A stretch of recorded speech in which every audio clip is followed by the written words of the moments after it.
and welcome back to the Drought Proof Garden. It's finally a beautiful morning out here. After about a month of weather that went back and forth between warm, sunny, and relatively pleasant, and just cold and damp, I was finally able to plant out most of our garden. So today what I'm going to go over is how I start most of what I call my summer garden staples. These are high volume crops that usually, when all goes well, produce a lot of mass and calories for our family. So I'm just going to go over how I start and get everything in the garden. Ironically, what I'm not going to be discussing today is the plant that's taking up most of my garden space at the moment, tomatoes. And that's just because I recently already posted a video on how I start and plant this crop out. But these were put out about a month ago, and in spite of some cold, damp, chilly temperatures that are not ideal for tomatoes, they're doing fairly well, putting on some size, and a few of them are even starting to already form fruits. First up, I'm going to talk about sweet potatoes. I did fairly well last year with a sweet potato harvest, even though I didn't devote that much garden space to them. So this year, I'm doubling about what I did last year. So I always start by buying a bag or two of grocery store organic sweet potatoes. I've always had fairly good luck starting slips from these. I prefer organic because I know they won't be sprayed with any kind of sprout inhibitor, which we don't want. Also, I'm going to be planting these leftover sweet potatoes that I harvested last year. I'm not sure what variety this is because, again, ultimately everything was started from random stuff bought at a grocery store. But this beige colored sweet potato turned out to be my best producer last year. So I had a few leftovers that I'm going to get sprouting for some slips. The first step is to grab a large pan, maybe 2 to 3 inches deep, and fill it with potting soil. Doesn't matter really what kind of potting soil. Then start taking your sweet potatoes and bury them halfway, as I'm doing here.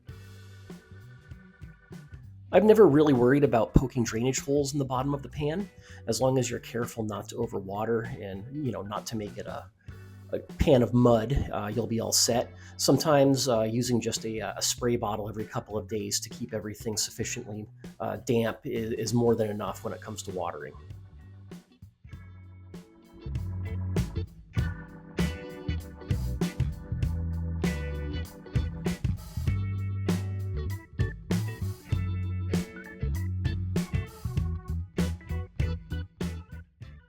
And that's really all there is to it. Starting sweet potatoes is definitely one of the fastest, easiest gardening tasks there is. And these 6 sweet potatoes here could easily turn into dozens of pounds or more when it comes to harvest time. My sweet potatoes are now going to live under grow lights for about the next 2 months. Grow lights really aren't needed for this. I just had them on already for other plants, and it's an out-of-the-way space that the cats won't bother. A sunny window works perfectly fine as well. And here's everything about a month later. The sweet potatoes front and center are those beige sweet potatoes that I saved from last year's harvest. These are sprouting a lot faster than the red sweet potatoes for some reason. I do notice that sweet potatoes take a while to get going, but once the greenery starts emerging, that's when things really take off and growth occurs a lot faster. Another 2 weeks onward, and it's time to start clipping off some of the slips and getting them to root. That's a matter of just snipping them off as close to the sweet potato as possible, like I'm doing here.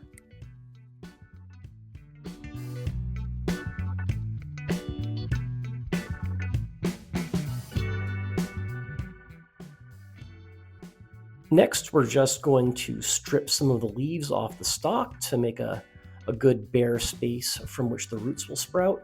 Then stick them in a jar or cup of water.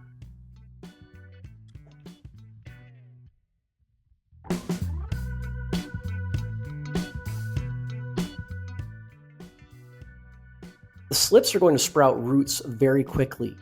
This is after only 1 day of the slips being in the jar of water.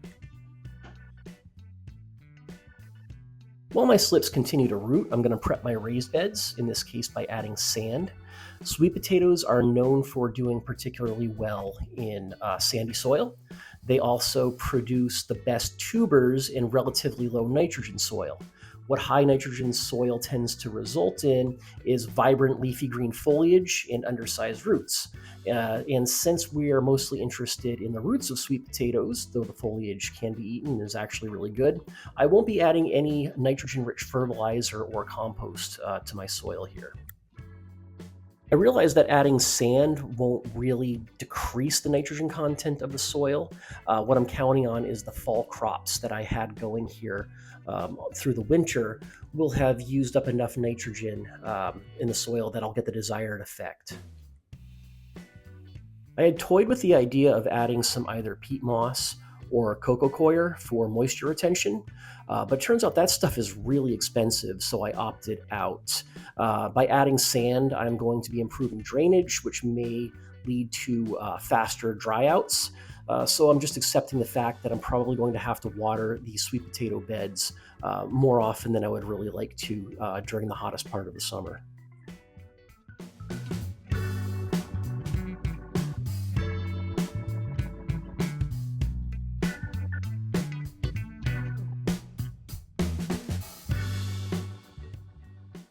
All right, time to get the slips in the ground. The ones on the left with spade-shaped leaves are the beige-colored sweet potatoes, and the ones on the right with the maple-shaped leaves are the red sweet potatoes. And planting the slip is as simple as it looks here. I guess my only word of advice would be to dig a big enough hole so that you don't risk breaking off too many of the little rootlets. But other than that, dig a hole, stick it in the ground, fill it back in, and you are done.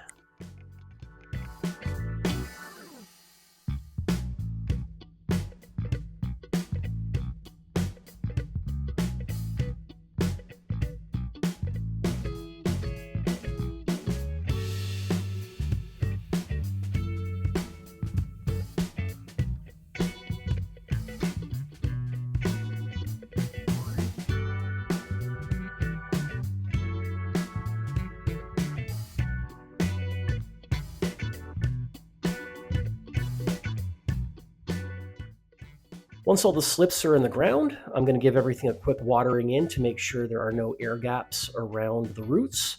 I did plant things maybe a little more densely than is officially recommended for sweet potatoes. You wouldn't see a commercial grower planting things this closely together, but I try to make the most of my limited raised bed space.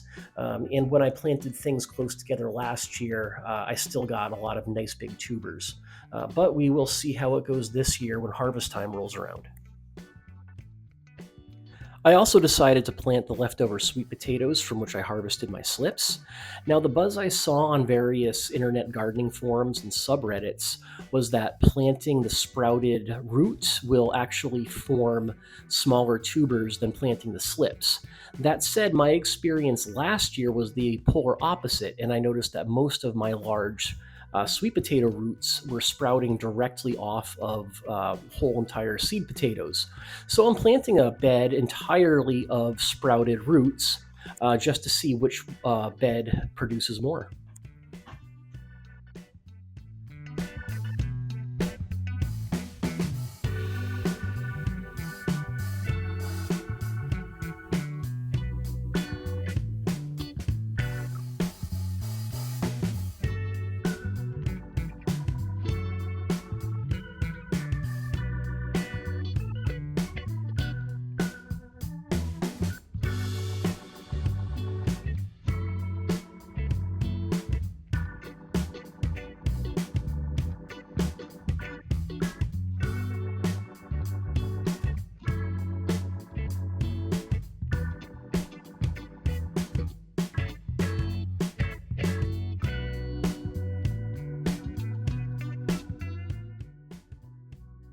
And here is everything mulched and with the cat deterrents in place. I just have some strips cut from old wire fencing to make an uncomfortable pooping environment for all of the many stray cats that roam the neighborhood. Not there to hurt them. Blunt points is just to make it so they don't want to poop in the beds. Next, I'm going to get my winter squash started. For a number of reasons, I do prefer to start my winter squash indoors. But because winter squash are sensitive to root disturbances, as are cucumbers, as are zucchini, all of the cucurbits really, I start them in a peat pot so that I just plant the whole thing and I don't worry about, pulling them out of a cup and in the process damaging the roots. But because I noticed that peat pots don't break down um, all that well and all that quickly, I like to compromise the pot first. As I'm doing here, I'm cutting some slits in the side. I've drilled some holes in the bottom. And what I feel that this does, based on my experience, though I haven't really scientifically tested this, it does help the pot to disintegrate a little faster, and the root ball seems to burst the pot instead of having to fight their way through. So I like to do what I'm doing here, cut some slits, and compromise the pot before filling it. I'm sure a lot of people think it's unnecessary to start something as fast growing as winter squash indoors. I have a number of reasons why I really don't like direct sow and try to avoid it. But in this case, a big one is the spot on my property that makes the most sense for sprawling vining winter squash stays pretty much completely shaded through the middle of April. I like to give them a jump on the heat, which is why I start them indoors. So when it comes time to plant, it's mostly a straightforward, simple process of planting the seeds a half inch to an inch deep. But what I do like to do is take the extra step of scuffing the edge of the seed, which in my observation has been it helps the seed casing break away a little easier after the plant begins to emerge. I have had cases with squash and cucumbers where the seed casing gets stuck and it ultimately, the plant doesn't grow and dies out because the seed casing never breaks away. So I just take a abrasive surface, like a little bit of sandpaper, a nail file would probably work as well, and just scuff up the edge a little bit. You don't want to go so deep that you completely compromise the seed, and the whatever the internals of a seed are called are exposed. It's really just to weaken that edge so that it splits a little easier when the seedling pops up. And that's really all there is to it. The planting itself is really simple. Again, half inch to an inch deep. I prefer half an inch so the seedlings emerge a little faster. Always plant at least 2 seeds to a pot to accommodate any duds. And squash are a relatively fast growing plant. Here are the seedlings after 10 days, right up alongside some cucumber seedlings that were started a few days later. It won't be long now. Once the true leaves get a little bit bigger, I'm going to thin them, and then a little while after that, finally get them planted in the ground. Once the first true leaves are nice, healthy, and putting on some size, this is when I'm going to go through and thin. I'm going to clip the weaker of the two. This is always kind of a rough process when you have two perfectly healthy plants right beside each other, but two vining habit winter squash that close to each other, that's kind of a recipe for competition of resources that can lead to reduced yields. So one ultimately for each of these 5-inch peat pots is more than enough. A couple weeks later, when conditions outside are right, it's time to plant these in the gardens. As you can see, the roots are starting to poke through at the bottom, so I'm going to need to be really careful when transplanting to make sure these don't get disturbed or broken, or otherwise transplant shock could kick in and have lasting problems. Winter squash are heavy feeders that love very rich, sometimes even unfinished compost. Who hasn't seen at one time or another a perfectly viable, healthy, high production squash vine growing out of somebody's compost or manure heap? So, what I'm doing here is I'm digging wells, so to speak, of nutrient rich material. I took a scoop out of the garden here, and I'm going to stir in some general purpose fertilizer, some of just the dry mix, on top of which I'm going to pile some of my homemade vermicompost, which honestly, that's not 100% finished, but it is getting close enough, certainly close enough for winter squash. I'm just going to give that a quick churn with a shovel to make sure everything mixes in nicely. Then it's going to be time to finally put the squash in place.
All right, everything is planted out and looking nice and healthy. I've got the mulch and the cat proofing down. The only thing I have to do now is build some kind of structure for these to climb as they grow. If I don't do that, then my entire backyard and gardens will be nothing but vining winter squash. So I need to build something to cage these guys in a bit. The approach I took was to make some long posts out of cheap Home Depot 2x3s. I put a heavy eye bolt in one end and some pointed pieces of wood at the bottom to pound them in at the corners of the bed. Further secured with some C-clamps so that they don't wobble in the wind. As you can see here, all the posts are in place. The next step would be to get the netting up.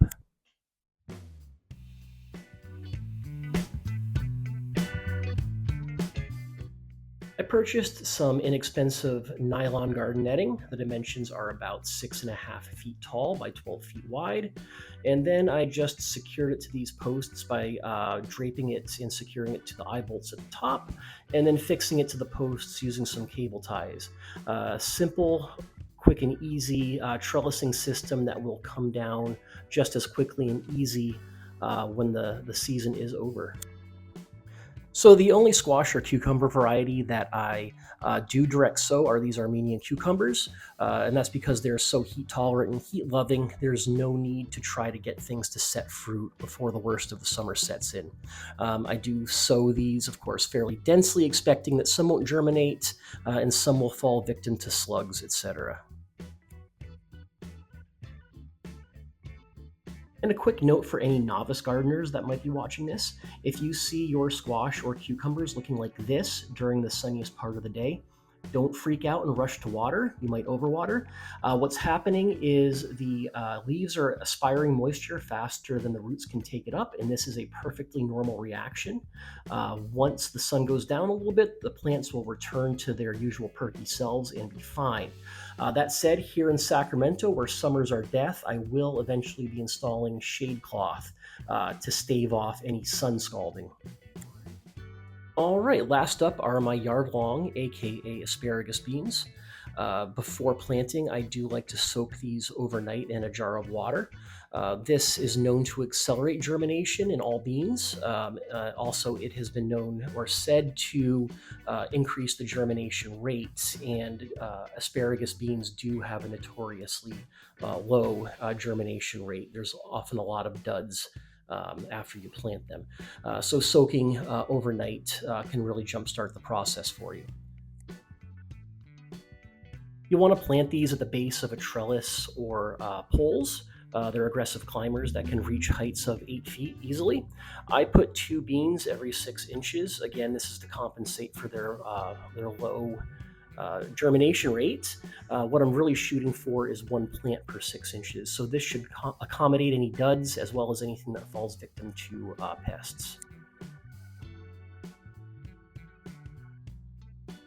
About a week later, your asparagus bean seedlings should begin to emerge.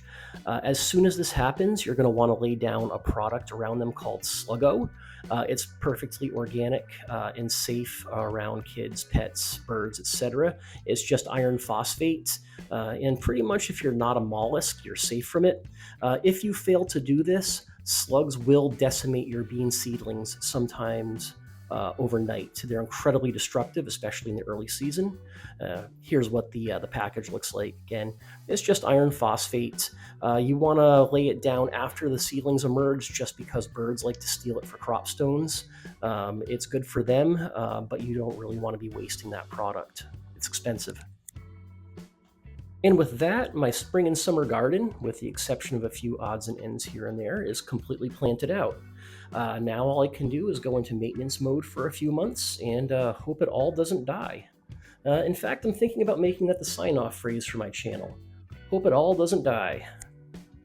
Now, I did all right last year and the year before that, but gardening is really one of the few areas in life where past success does not necessarily guarantee future success.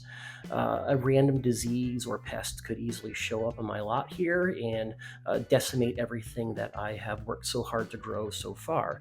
But as of right now, I have no reason to suspect that's going to be the case, so I'm staying hopeful but cautious. And I hope that everybody will tune back in now and then to see how things are going. Also, it really does help if you like and subscribe. That helps that mysterious YouTube algorithm notice my channel and push it out to other people. And while I enjoy the gardening part the most, it is nice when people watch the videos I make.